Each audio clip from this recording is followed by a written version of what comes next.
In a little town called ID, there lived a very young boy called Cami. Cami came from a very poor home, and as a result of this, he was always bullied and beaten up by other students in his school.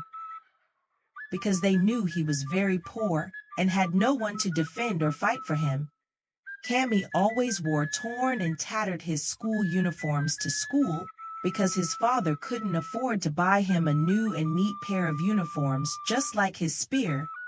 Each time the other students saw him, they often laughed and mocked him. They gave him a disgraceful nickname as well. Come see the ripped pant. Come see the ripped pants. They would always jeer at him and sing loudly. Sai would run to the back of his classroom and cry his eyes out. After crying, Cami would wipe his tears and smile like nothing happened.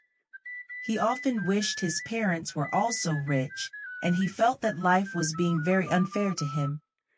Sai was always sad and hot. His father Aim was a very hard-working and determined organizer. He was well known for his honesty and good skills, and everyone in ID Village always went to him whenever they needed to fix their flat tires. His mother Ad was also supportive. She often washed people's clothes in order to raise money and support her husband in his business and at home. Asim Kami's father knew the importance of education, so he worked day and night to ensure that Sai went to the best school in ID. He wanted his son to have the best education he deserved, just like his pars. Kami attended the Royals Primary School, and he was the best student in his set. He represented the school in many competitions and emerged victorious. This made his parents very proud of him. But while some people admired Kami's intelligence, some of his peers disliked and envied him. In Kami's class there are two boys called Az and Adam. They were both from wealthy homes, but they were unserious in school. They didn't read their books. All they did was play and cause trouble. They also considered themselves as kings because of how weak their parents were, and anyone from a poor home was seen by them as a slave. The teachers was always compare them to Kami whenever they failed woefully in their tests or exams. Aren't you ashamed of yourselves? Despite your parents' wealth, a poor boy like Kami do better than you in his studies. The teachers would ridicule and mock them because Kami always did better than them, but this only made them hate and despise Kamami the most, and it exposed Kamami to a lot of bullying and hate from his fellow students. However, despite the fact that Kami was always bullied by the students, he refused to tell his parents about it. He kept it away from his parents because he didn't want to make them feel bad. Kami knew they would feel bad if they knew that he was being bullied because they were poor. He saw them hustling and suffering day and night to put food on the table, and he felt pity for his parents. And as a result of this, he kept the whole situation to himself. When Kami got promoted to Primary 6, he represented his school in an international competition and emerged first, as usual. The organizers of the competition were so amazed at Cam's performance that they nominated him as one of the students to write a scholarship exam. If he passes the exams, he would be granted a scholarship until university. This made Kami and his parents very happy because they were poor, but A and Adam were so angry and jealous of Kami. They started to plot against Kami and how to ensure he doesn't write or pass the exams. Kami had a best friend called Uchi. They had been friends right from childhood. They did almost everything together, which his family was average, so E and Adam did not bully him like they did to Kami. Trusted Uchi a lot, so he told Uchi everything about himself. A few days to the scholarship exam, on a very cold afternoon in the school, it has just finished raining heavily, and it was time for recess, so all the students had left the classroom except Kami. Kami remained in the class because he was worried that A and Adam would bully him as always, so he sat down in his class and read his books to prepare himself for the upcoming scholarship exams. His best friend Uchi understood why Kami didn't want to go out. So he went out to buy some snacks for himself and Cammy. He had just finished buying the snacks and was on his way back when the two bullies, A and Adam, stood in his way and started interrogating him. "Where is C? That's your poor and wretched friend. He's in the classroom." Uch replied fearfully. EA and Adam were very influential, so Uch knew he couldn't challenge them. This was the reason he was afraid. Adam instructed Uch to lead Cammy to a very lonely part that will lead to the village river after the close of school day. However, Uch bluntly refused. He knew AA and Adam were mischievous, and he was worried about what they planned to do to Cammy, his friend. Isa and Adam dragged Uch to an empty class for outrightly refusing to do as they instructed and started beating him up.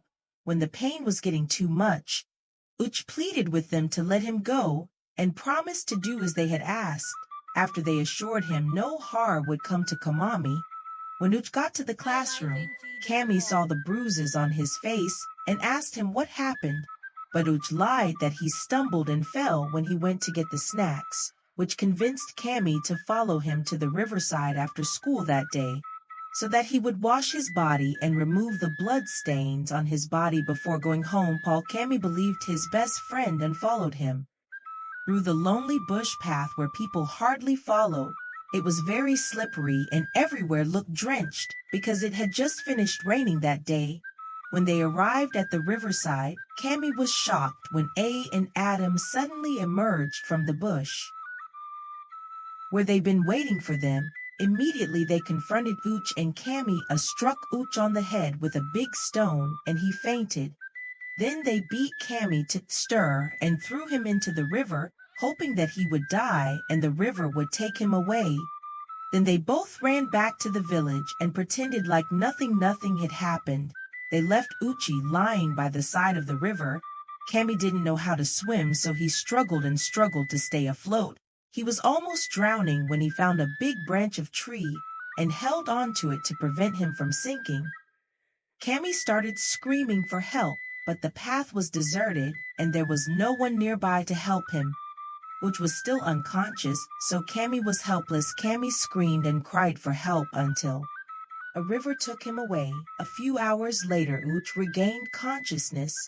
He looked for Cammy all over, but he couldn't find him because the river had already washed him away. When Uch got home, it was already late. He was shocked to see Mr. Aim and Mrs. Adizi. CS's parents at his house. They were looking for their son. Immediately they saw Uchi. They rushed to meet him and asked him if he had seen Kamami. They believed that Kamami was with Uchi because Uch was not yet back from school. Uch knew that A and Adam would kill him if he told Cam's parents about what happened, so Uch lied that he didn't know where Cammy was. "I haven't seen Cammy since the close of school today. He left very early so we couldn't walk home together." Cam's parents were heartbroken at Utz's words. It was getting dark already, so they headed to the school in search of Cammy. They searched everywhere for him, but they were unable to find him. They went back home feeling very disappointed and very hot. Meanwhile, the river took Cammy to a neighboring village called Agumba. He was floating helplessly while holding the branch of the tree when a fisherman saw him and rescued him. The fisherman rushed him to the hospital, and Kamami was admitted the next day. When Kamami woke up, the fisherman asked him how he ended up at the river. Cammy narrated all that happened to the fisherman out of anger and pity. The fisherman talked to his friend who was a policeman, and together they all went back to a village. Back at Ed village, Cam's parents were devastated. They had searched the whole village for their son, but he was nowhere to be found. A and Adam warned Uchsli and threatened to throw him into the river if he told anyone about what happened that day. So Uch couldn't tell anyone because he was afraid for his life. When the fisherman Cam C and the police arrived at CS's compound, his parents were very happy to see him. They jumped and screamed in joy. They hugged him passionately and started weeping because they thought he was already dead. The two policemen arrested the two boys for attempted murder. and took them to a Gumba village. However, Asa and Adam's parents were very influential, so they called the head of the police station and pleaded with him to release the boys. The two boys were released late in less than 24 hours on the ground that they were still too young to go to prison, and they returned to school. Kami focused on his education and his upcoming scholarship exam. He avoided A and Adam, and the two boys equally kept their distance because their parents warned them to stop bullying Sai. Some days later, Kami wrote the scholarship exams and he passed brilliantly. He was given a scholarship to study in one of the best schools in the city. When Kami got to the school, he was shocked to find A and Adam dead as well. The school was for the children of Way families, so it was only normal for Isa and Adam to be admitted because they were from wealthy families. Isa and Adam continued bullying Kami. When they got to the new school, they would mutter him and send him on errand. They would often riddle and mock him in front of other students. They told everyone how poor his parents were and made life miserable for Kami. This greatly affected his academic performance, and when his teachers began to ask him what the matter was, Kami explained the situation to them, and they decided to transfer him to another reputable school. He was eventually transferred to another school where he was able to focus on his studies without interruptions. After his secondary school, he gained a scholarship to a very reputable university in London and went on to study medicine. In a few years, Kamami graduated and became a well-known and skilled surgeon who was highly sought for his expertise. He didn't forget his parents. He opened a very big supermarket for them and placed them on monthly allowance. Everyone in ID village respected them because they were the parents of the first surgeon in their village. They became very wealthy and prominent in their village. Meanwhile, Isa and Adam couldn't gain admission to any university. They didn't take their studies seriously because their parents were very wealthy. They continued lavishing their parents' money even as they grew older. One day, Asa and Adam were on their way home after lavishing their parents' money at the club. When they had a very ghastly motor accident, they were quickly rushed to the hospital for instant treatment. Fortunately, they were taken to the hospital in which C worked. All the surgeon had retired for the day, and the only surgeon available was Kami. When Kamami entered the W, he was shocked to discover that the patients were A and Adam, the same boys who made life a living hell for him. He told the nurses on duty that he wouldn't be able to help them. He narrated to them how they made life miserable for him when he was still in school. The nurses went on their knees and pleaded with him to help them. They advised him not to repay evil for evil. After pleading with him for a while, Kami accepted to operate on them. After a successful surgery, AA and Adam recovered quickly. They were equally surprised when they found out that Kami was the surgeon who saved their lives. They went on their knees and pleaded with Kami to forgive them for all the wrongs they did to him in the past. Kami forgave them. EA and Adam decided to change their ways. They stopped being wayward because of Kami and started doing good. They believed God gave them a second chance through Kami. They even built a big hospital in the village for the villagers and also devoted the rest of their lives to helping the less privileged.